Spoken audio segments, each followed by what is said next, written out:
Hello students, I am going to continue with the chapter quadrilaterals of 9th standard. So in this lecture we are going to see the most important properties of the trapezium as well as the definition of it. So see the first definition. A quadrilateral is a trapezium if only one pair of its opposite side is parallel. तो यहाँ पे जो figure है उसमें आप देख सकते हैं it is ABCD is a trapezium because the one pair of opposite side, that is AB and CD. So in this figure AB and CD जो दो sides है वो parallel है. Only one pair of opposite sides, एक ही pair जो है, that is AB and CD, ये दोनों जो है वो यहाँ पे parallel है. So इसके लिए हम इसे trapezium बोलते हैं. So in this quadrilateral ABCD it is a trapezium as the side AB is parallel to DC. Now see the one more property of the trapezium. यहाँ पे ये दोनों ही sides parallel होते हैं, तो यहाँ पे ये जो दोनों angles है, ये वाला और ये वाला, तो अगर थोड़ा सा हम इसको extend करते हैं DC and AB, and if AD is the transversal, then ये दोनों जो angles है वो interior angles होंगे. Also ये दोनों का addition भी 180 होगा, दैट इज सप्लीमेंट्री होंगे. तो angle A and angle D यहाँ पे क्या हो गए, सप्लीमेंट्री हो गए, दैट इज 180 हो गए. सिमिलरली ये भी जो pair, that is angle B plus angle C, ये दोनों भी यहाँ पे इंटीरियर एंगल होंगे.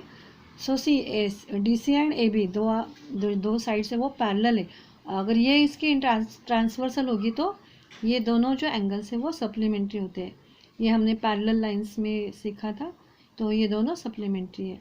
सो ओनली ये जो मैंने दो पेयर्स आपको बताया, that is A plus D is 180 as well as B plus C is 180, but A and B they are not supplementary. यहाँ पे C and D is they are also not supplementary. तो only two pairs of the angles are supplementary, that is A plus D is equals to 180 and B plus C is equals to 180, but A plus B is not 180 not equals to 180 and C plus D is also not equals to 180. तो इस figure में ये दोनों जो sides है वो parallel है और ये जो दोनों साइड्स है वो नॉन पैरेलल साइड्स है. अगर ये इस नॉन पैरेलल साइड का ये अगर मिड पॉइंट है और ये इसका मिड पॉइंट है, तो अगर ये दोनों हम ज्वाइन करते हैं तो ये जो सेगमेंट है इसको हम कुछ तो नाम देंगे, दैट इज़ MN. तो MN को हम इस ट्रेपेजियम की मीडियन बोलते हैं.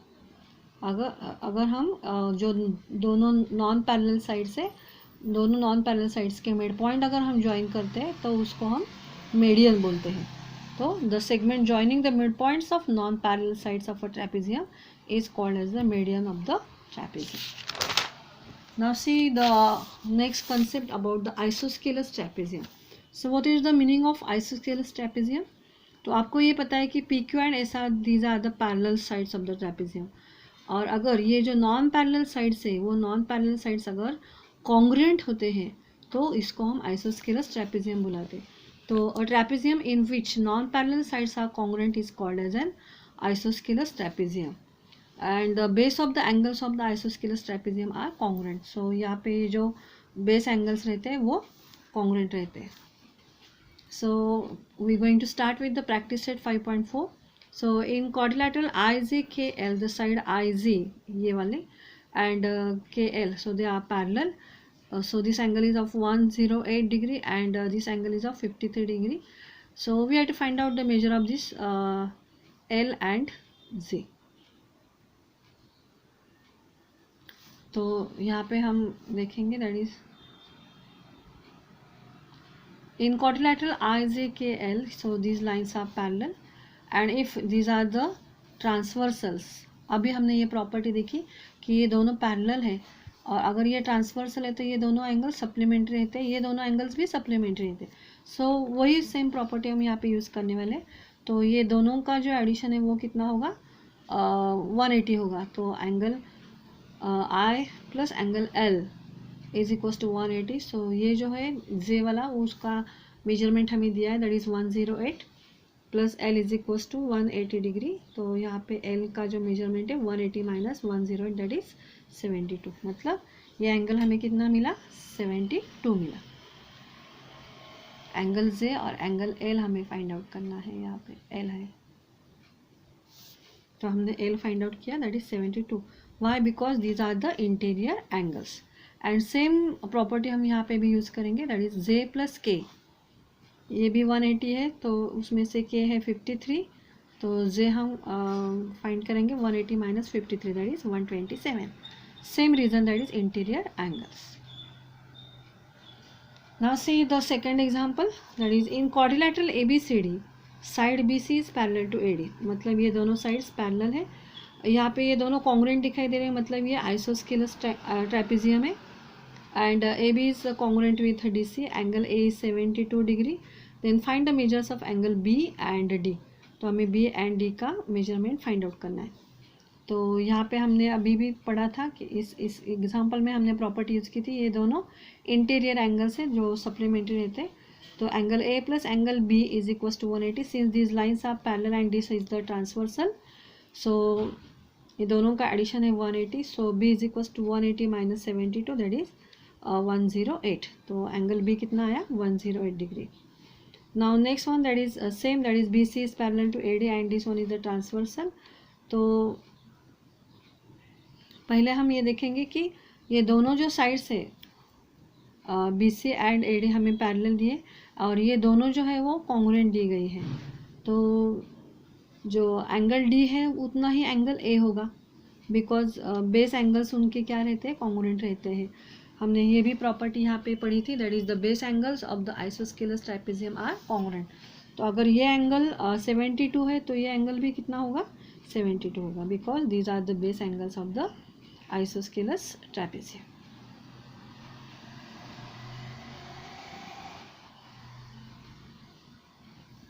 Now see the third example. So in quadrilateral ABCD side BC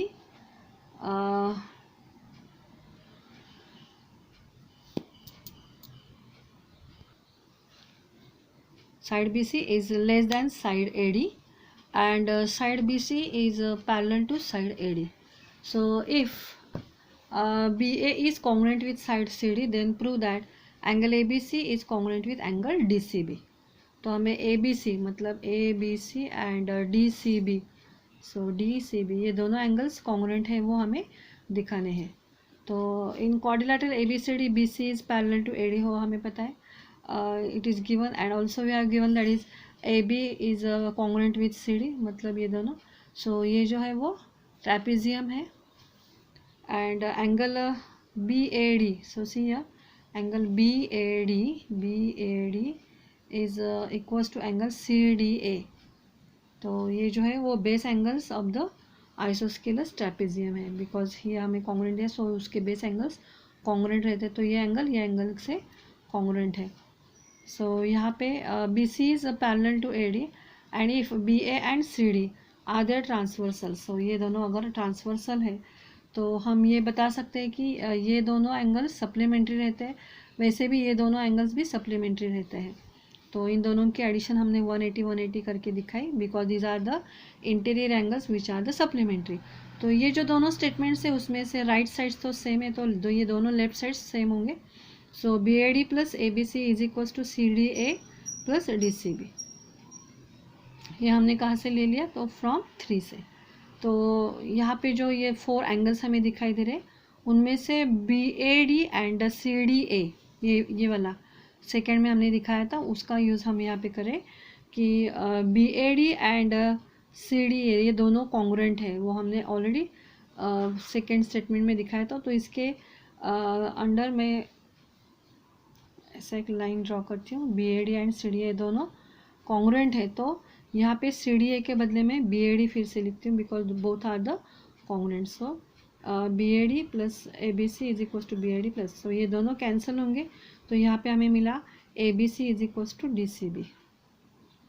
ABC is equal to DCB मतलब ABC एंड DCB कॉन्ग्रुएंट है. So ABC and DCB both are congruent. तो ये हमें कॉन्ग्रुएंट जो दिखाना था वो हमने यहाँ पे दिखा दिया.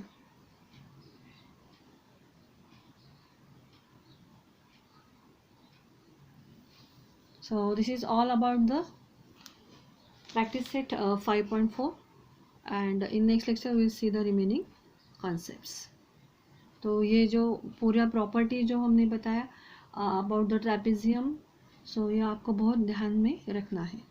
Thank you.